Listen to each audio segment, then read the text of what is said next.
Okay, before we have our quiet time, let's all get on the same page.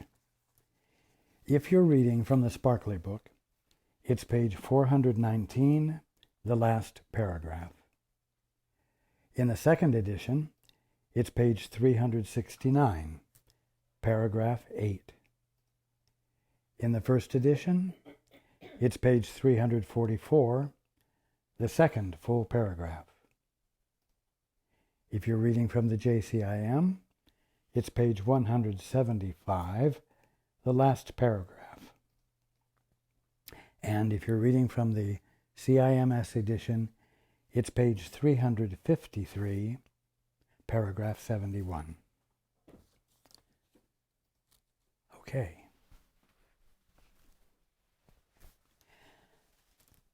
Let's take a few moments to be quiet together.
Good evening.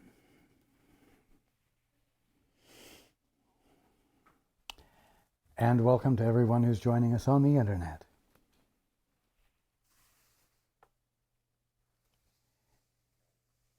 Well, you know, of course, everything that we've been talking about has to do with relationships and how to have a holy relationship, how to abandon an unholy one.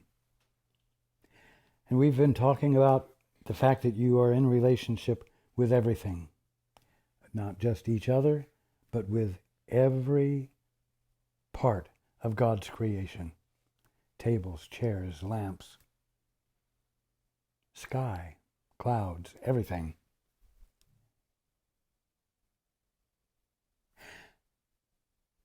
But I want you to understand that you can't wake up by having a totally holy relationship with a rock or with a leaf. You see, when you got your divorce from the father and became a so-called independent agent, you didn't do it all by yourself. You did not stand in front of your father and deny him all by yourself. You were joined with another son or daughter of God, and the two of you had arrived at a decision to look at things the way you wanted to look at them, to determine what they are, what they mean, what their function is, and how you might use them to your benefit. And you and this other one said, let's agree that this is a tree. Let's agree that this is a flower. Let's agree that all living things are part of a process called evolution that started not in the mind of God, but in the past, in a big bang, you see. And so in a way, it's sort of like you and your partner went before God and got sort of a marriage. You got married to each other and unmarried from God. And so the two of you, behaving as independent agents together, which in a way doesn't constitute being an independent agent, does it? The two of you, in your decision to be independent together, joined and left your father, abandoned your father, abandoned his perspective, which up until that point had been yours. Okay? So because you left the kingdom of heaven, because you left your sanity, joined with another in a mutual agreement to be at odds with reality, is very simple. Your return home will not be something you do all by yourself, but with a brother. That's why it says to look into your brother's eyes and remember God. You see, that's the criteria. That's the way it works.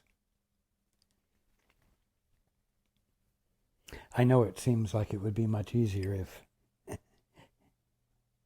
it didn't depend on your brother, if your waking up didn't depend on your brother. But it does. It does.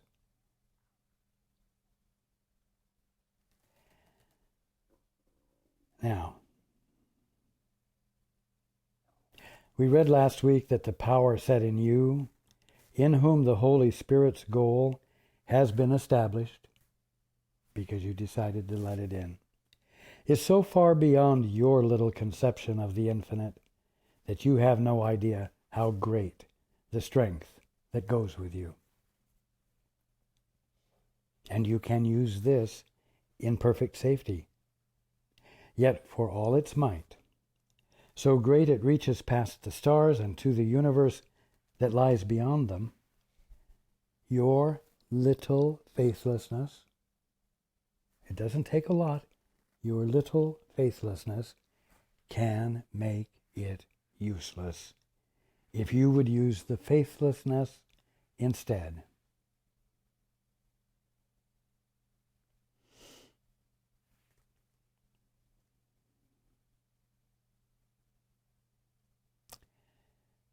Faith is you joined with the Holy Spirit, you joined with the Father's perspective, having invited it in.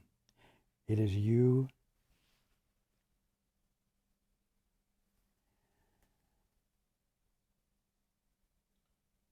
abandoning your independence, your capacity to think, which is the means you and your brother have adopted for establishing yourselves as independent agents, and therefore orphans, and therefore ignorant of the truth.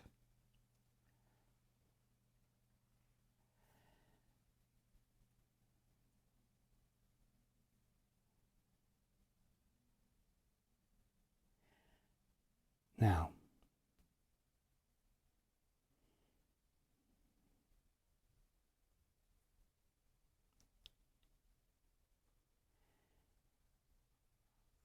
the simple, small practice of thinking on your own, without inquiring as to the meaning of everything from that which gives it meaning, the Father.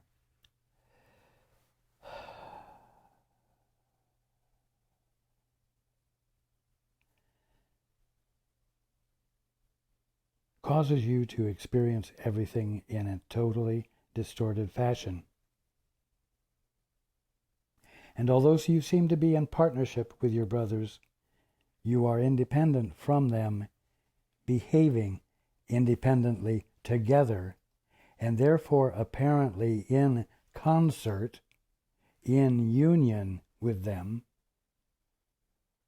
without being joined with them at all, because you're in a total state of self-protection. That's what we've been talking about. And that's what waking up is the departure from.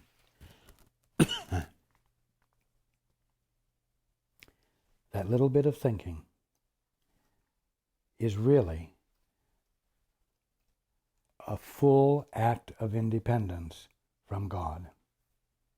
You can have the shortest, tiniest thought, but engaging in it is a total disengagement from your Father. Now, waking up, the practice of faith means joining again, but not just joining with the Father, not just saying, Father, what is the truth here? Not just saying, Holy Spirit, fill me with the knowledge of truth that it's my birthright to be experiencing. That isn't all there is to it. You need to be asking to know the truth so that you might, from that basis of experience and understanding, relate to your brother because you love your brother. At the bottom line, in order to wake up, your brother has to be the reason you want to wake up. It's beautiful, but not the typical attitude. And not the attitude that any of you engage in constantly. In moments of inspiration, in moments of passion, yes. Now, your little faithlessness, it says, can make it useless. The power that's set in you by the Holy Spirit.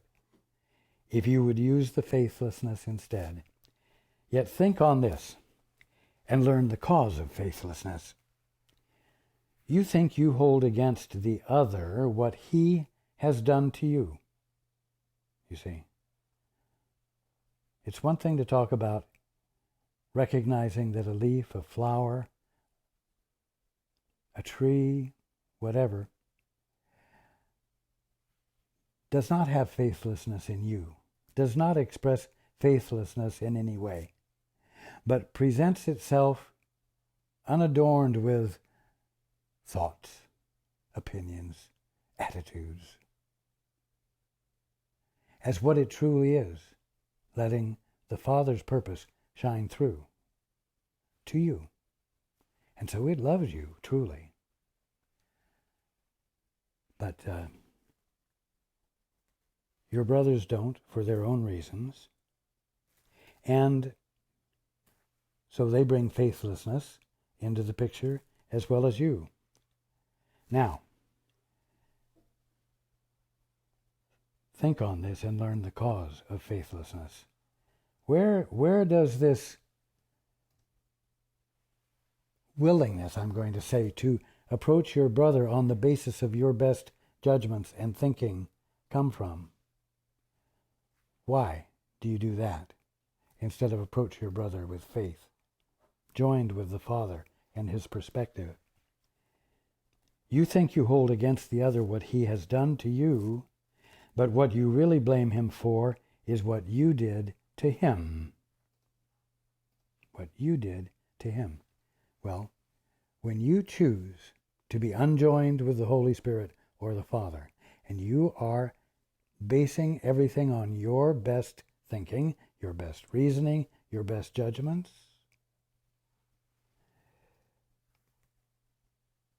well, it's very simple. You're in a mean-spirited frame of mind. because you are in a defensive frame of mind, because you're afraid. You are experiencing fear, and you're experiencing it because you got a divorce from your father, and you're feeling the vulnerability of it. You see? It is not his past, but yours you hold against him. Now, here's the other aspect of it. The first part is that you hold against him the reasons he is providing you to be afraid.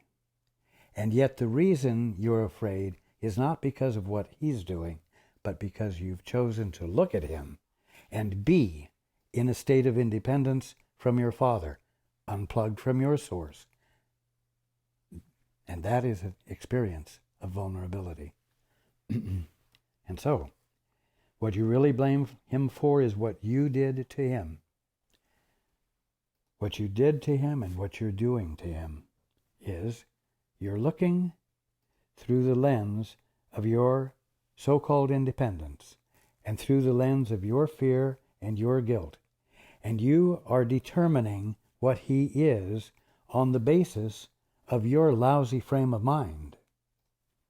That's what you're doing to him. And so you project onto him your mean-spirited, negative, self-protective attitudes. And then you believe your attitudes and you say he's responsible.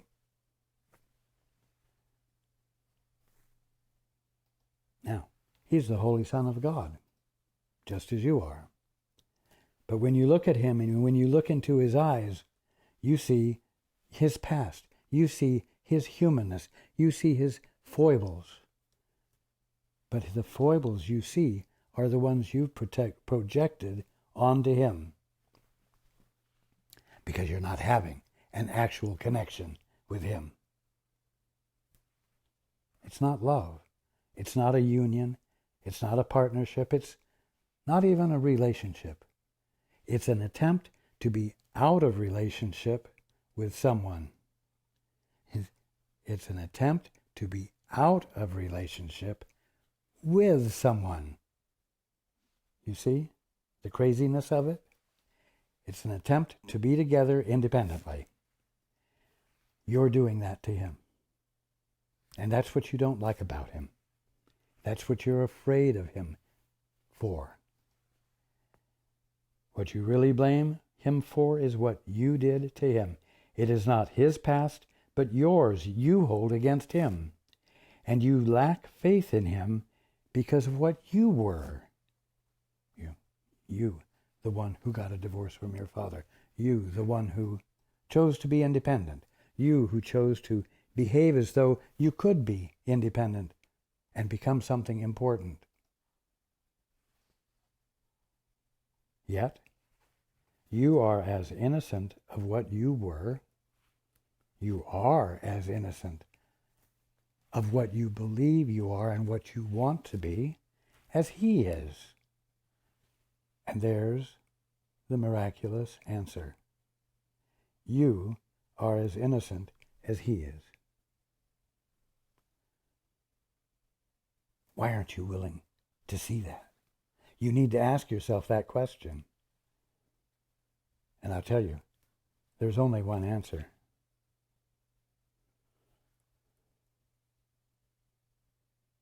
There is no good reason. So don't even bother to get out a sheet of paper and write down the list of the reasons. The only answer is there is no reason. And there's your salvation, and there's his, because that keeps you from going down an endless road that goes nowhere. You are as innocent of what you were or what you believe you have been as he is.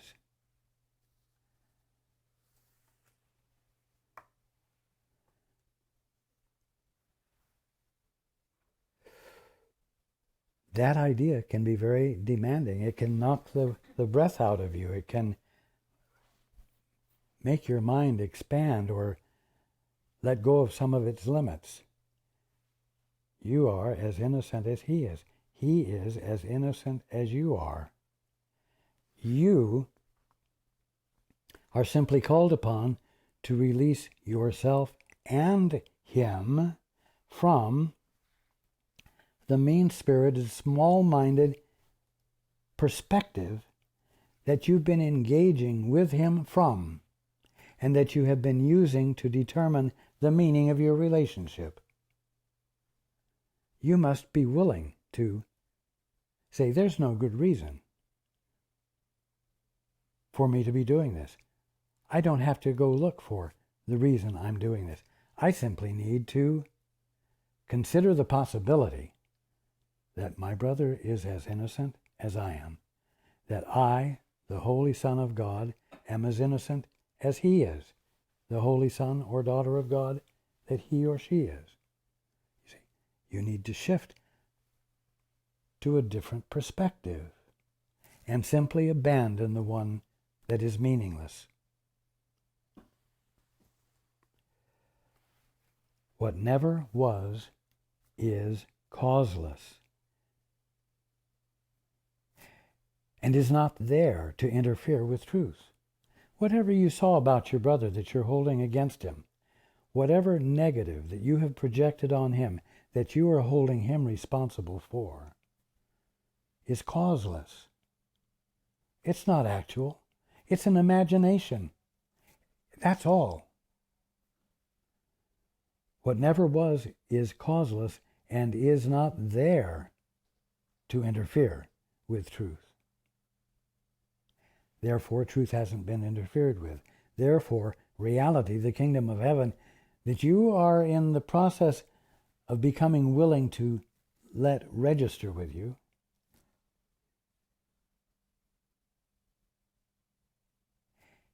is waiting to register with you. Nothing has to be improved. Your bastard brother does not need to go through some improvement to become a holy son of God. He simply needs to be recognized for the Son of God that he is, with genuineness, by you. That's your part in looking into your brother's eyes and remembering God. Being open to and in a place where his divinity can register with you. That's all. There is no cause for faithlessness. There is no cause for it. But there is a cause for faith. That's like saying, there is no cause for darkness, but there is a cause for light. Darkness is just the absence of life. It has no presence to it.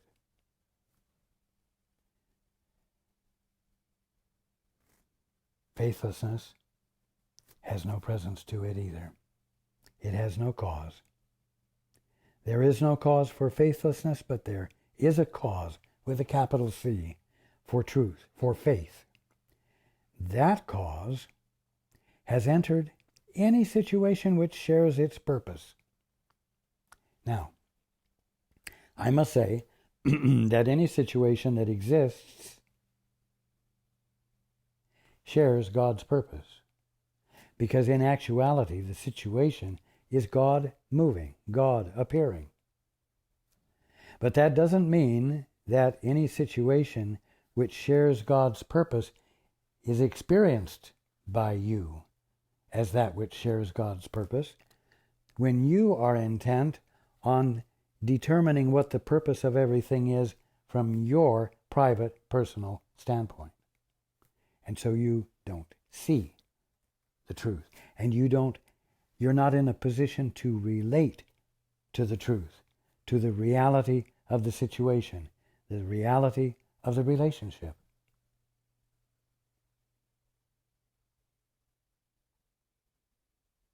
The light of truth shines from the center of the situation, whatever situation it might be, Because it's either the kingdom of heaven appearing to you as the kingdom of heaven, or it's the kingdom of heaven appearing to you as whatever you've defined it as, a material universe. You see? But the light of truth shines from the center of the situation and touches everyone to whom the situation's purpose calls. Do you understand that this world and universe that you see is not just sort of a passive reaction to evolution? It is an active presence of God, infinitely expressed and expressing, extending love, extending uninhibitedly its meanings to you, embracing you on purpose, not just because it's supposed to radiate what it is. It radiates what it is because it is built into it to do it in relation to you so that you might experience it for what it is exactly. The walls, the floor, the carpet, anything in your presence right now is, because of its divinity, loving you, embracing you with the intent to communicate to you its meaning, the meaning set into place by the Father at this very moment to express himself and for his expression to be experienced. You are constantly in an environment or a situation which is a circle of love, an embrace of love, a giving and receiving of love. If you are doing your part, if you're doing your part of looking into your brother's eyes and seeing God, or looking into the flower and seeing God, if you're doing your part, then the giving that the world is embracing you with is received by you, and your recognition of it is the gift back to it of the love you are sharing, by not introducing any other concepts, any other definitions, any other mean-spirited, small-minded meanings that you might otherwise present, you see? And so it's a circle of giving and receiving. That capital C cause has entered any situation which shares its purpose. The light of truth shines from the center of the situation and touches everyone to whom the situation's purpose calls. What is the situation's purpose? It's the purpose set in place by the Father in the establishment of the situation. It's God reaching out. It's God extending. The light of truth, or God, shines from the center of the situation and touches everyone to whom the situation's purpose calls.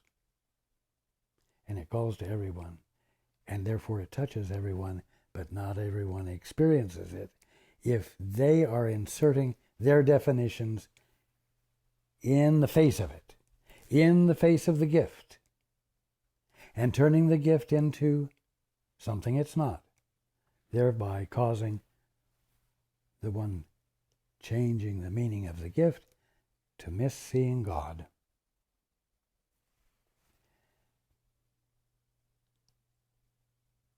It calls to everyone.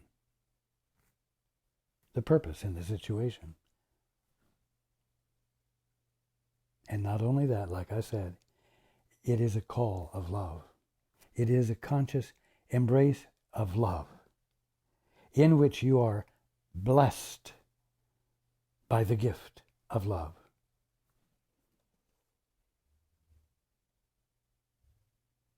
There is no situation which does not involve your whole relationship in every aspect and complete in every part. You can leave nothing of yourself outside it and keep the situation holy. You see, as long as you're introducing your own thoughts and opinions and beliefs and serving them totally, you're leaving something of yourself outside of the circumstance, the situation, the kingdom of heaven. You're holding a part of your mind separate and filling it with your own definitions and meanings and applying it to the situation, you see? So you're not bringing all of yourself to the recognition of God in your brother's eyes or in the flower or the beetle or the clod of dirt.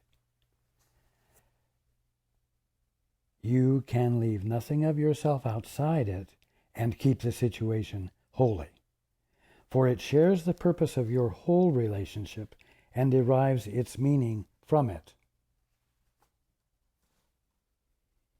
Enter each situation with the faith that you give to each other, or you are faithless to your own relationship. Now here we are speaking of your relationship with your brother or your sister, and not the flower or the rock. Enter each situation with the faith that you give to each other. Faith, meaning you being from the joined place with the Father, seeking His perspective on whatever it is that's happening. Enter each situation with the faith that you give to each other, or you are faithless to your own relationship. You see?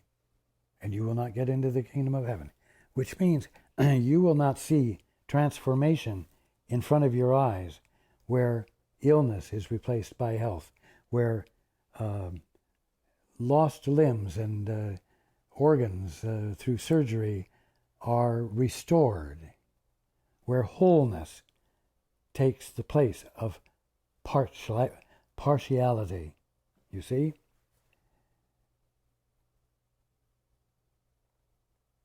Enter each situation with the faith that you give to each other, or you are faithless to your own relationship.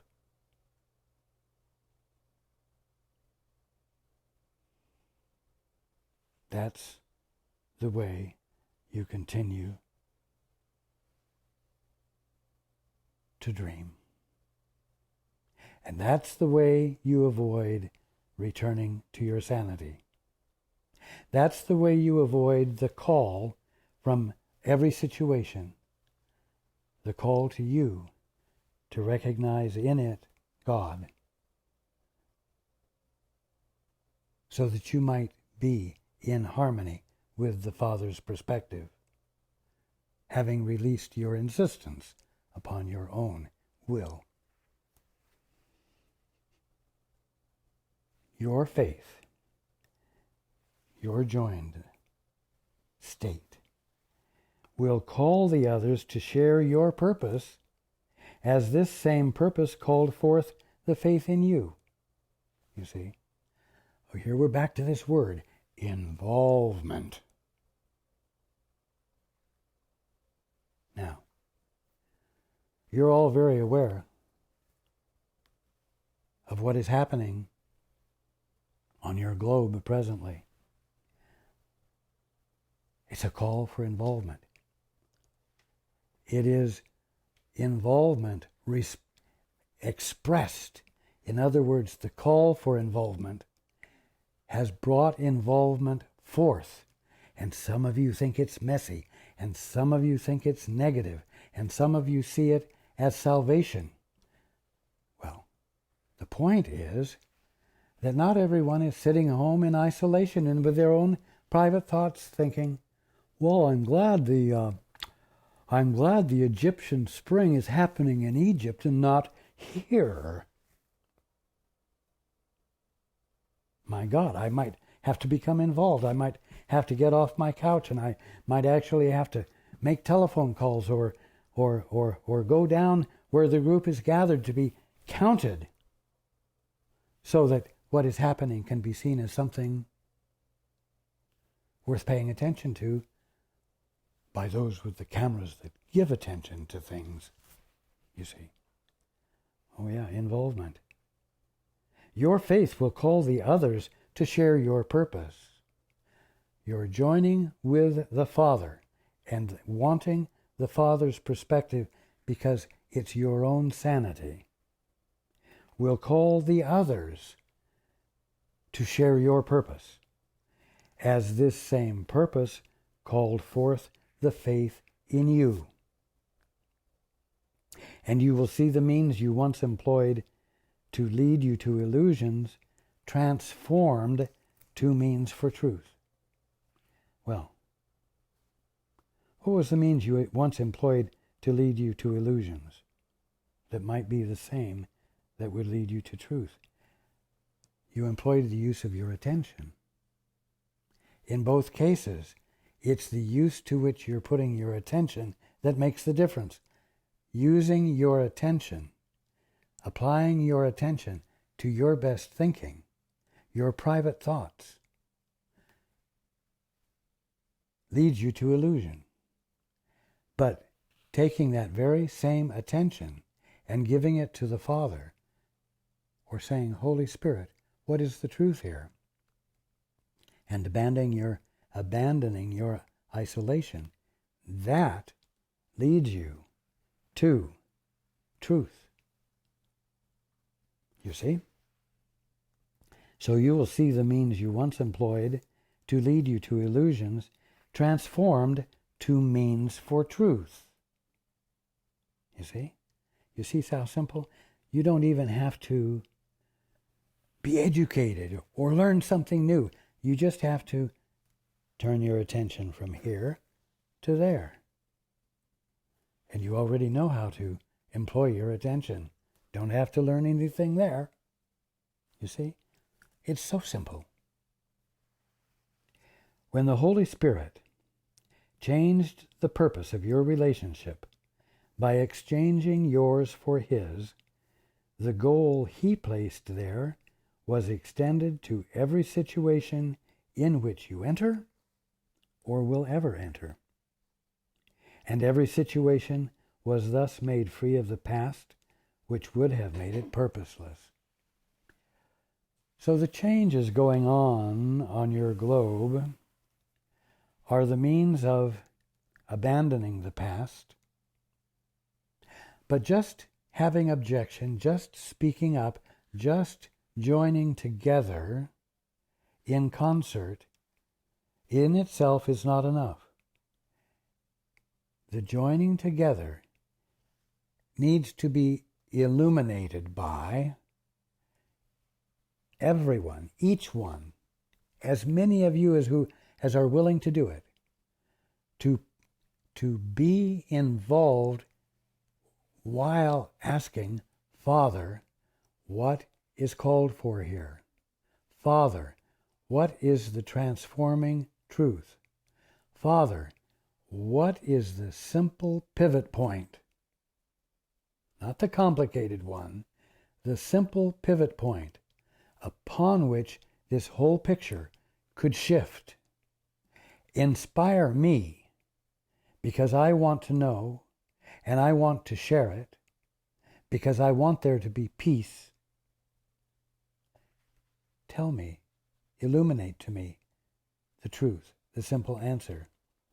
You see. Why? So you can sit on your couch and know about it and say, wow, if you guys knew, you would be amazed and this would stop. You see.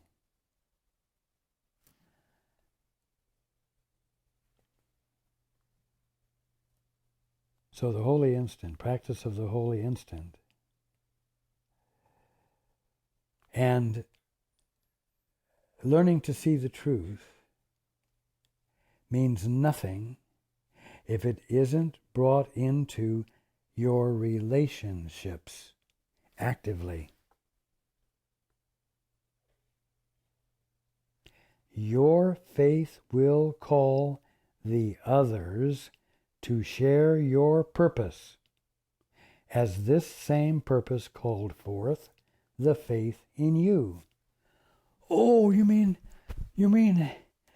I have to have enough faith that it'll actually involve me with others and it will call them to share my purpose, which is really the Father's purpose? You mean man, oh man, I have a job, I have responsibilities, I have things to take care of. I've set up my life very logically and very intelligently, and there's great order to it, and involvement will upset the whole thing. If something I do will call the others to share my purpose, which now is God's purpose because I asked to know what the purpose was, why, you know what? I didn't sign up for that. Well, you know what? The moment you said, Father, I want a divorce. Father, I'd rather see things my way. Well, you did set yourself up for it because you've got to come back home. You can't stay insane forever. And there's no way you can justify being insane even just for a second.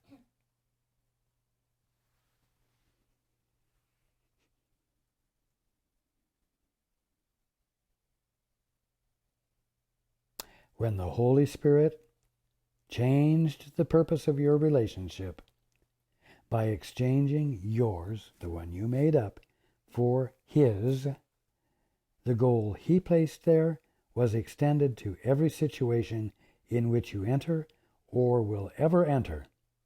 And every situation was thus made free of the past, which would have made it purposeless. Well, what's happening right now is making what was purposeless end.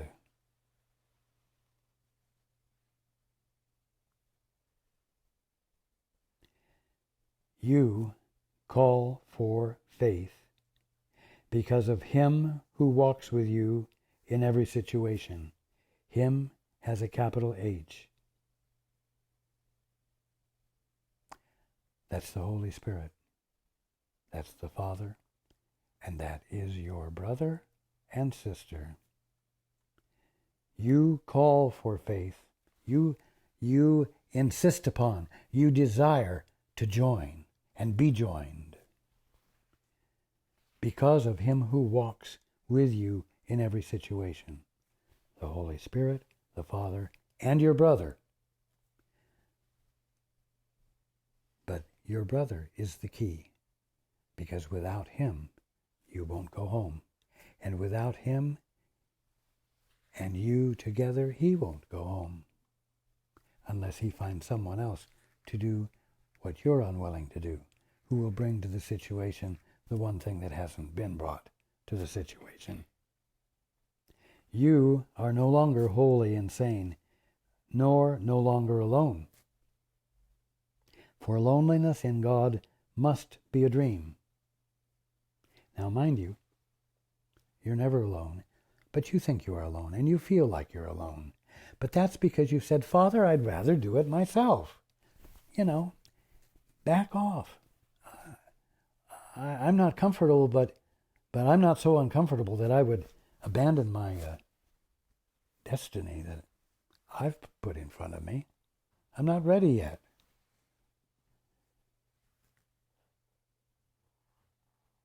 But you know what? That doesn't justify anything, and it won't any longer.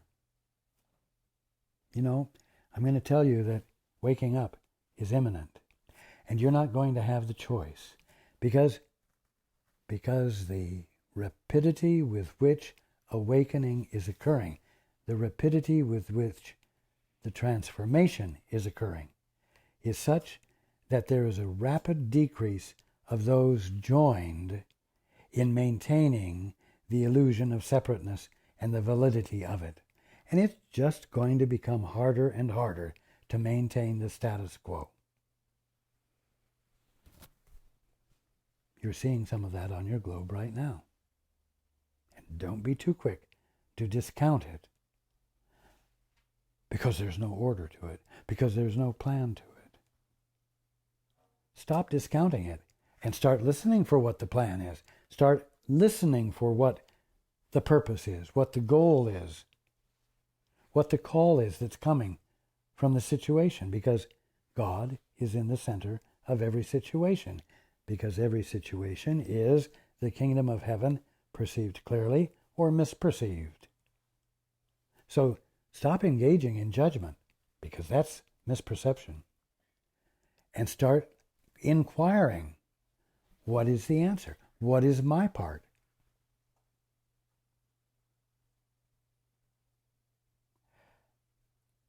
And I invite you all to be willing to actually do something. Actually get up off that couch and touch someone else with the ideas, that we're talking about. With the ideas that, hey, it's time to be looking for the answer, and stop being obsessed with objecting to the way the answer is occurring by virtue of people being involved with each other and saying, we want the truth.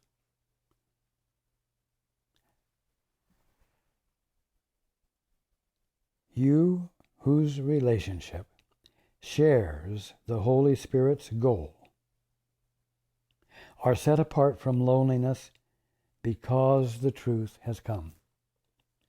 You whose relationship shares the Holy Spirit's goal. You whose relationship with your brother or sister or your world. You whose relationship shares the Holy Spirit's goal, because you said, Father, what is the truth here? Holy Spirit, what is the truth here? You are set apart from loneliness because the truth has come.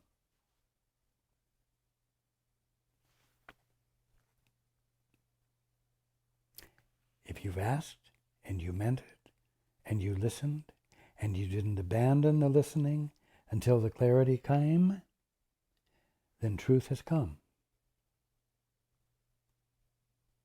Its call for faith is strong.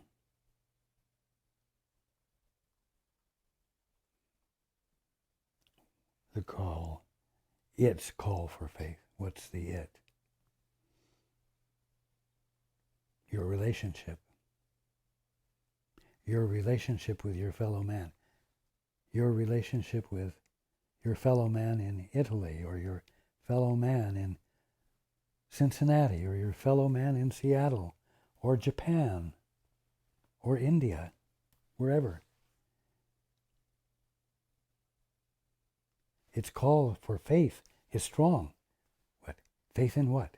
Not faith in something, but its call for joining. Remember, faith is the meaning of joining, and it is the meaning of what is revealed to you as an inspired and awakened conscious experience as a result of joining. That's faith. Its call, the situation's call, your relationship's call for faith is strong. Why? Why wouldn't it be? The goal, the call of any situation is the active, living presence of God, pulling for and inviting, we'll say, the recognition of God, so there's no misunderstanding that distorts the experience into one of sin, sickness, death, and a material world. Its call for faith is strong. Use not your faithlessness against it, for it calls you to salvation and to peace. Use not your faithlessness. Use not your independence. Use not your private thinking. Use not your best concepts. Use not your justifications for avoiding involvement. use not your faithlessness against it. For it calls you. What does? The call of faith in the situation. It calls you to salvation and to peace.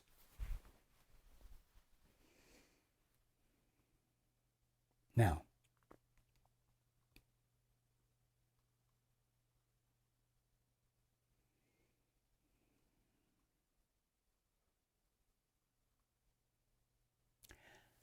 there is certainly an unmistakable call for joining. Not joining against brother and sister, not joining country against country, not joining where one economy is trying to best another economy, but joining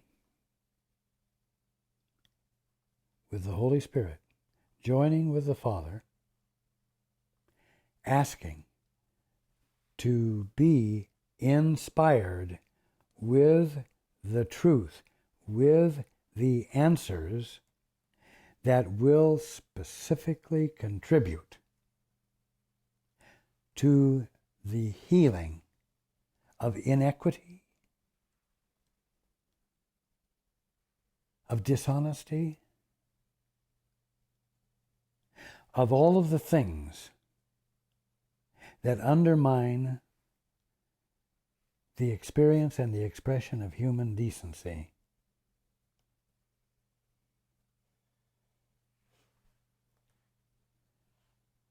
You've got a part to play in it, just in terms of being humanly decent yourselves. And you have a part to play in it by virtue of actively, consciously choosing to become involved with your brother for the purpose of seeing God there and remembering God by virtue of your involvement with your brother, because it's in the joining with him and the invitation to him and the simple clarity of truth expressed by you that can be embraced by him that allows the two of you to be transformed and go home together, which means stand right where you are in the middle of the kingdom of heaven that looks like the world and universe, and being in it in an entirely new way, with an entirely new perspective, the motivation of which is, I'm going to say, overwhelming love. And I only mean overwhelming in the sense of so huge that it overflows you. It cannot be contained by you.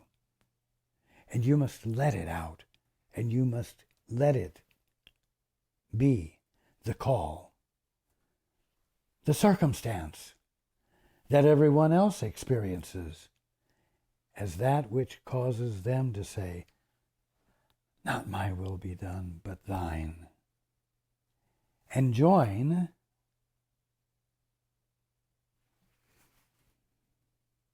the awakening.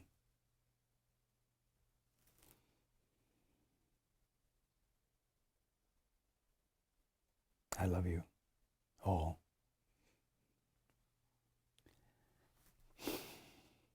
And I look forward to being with you next time.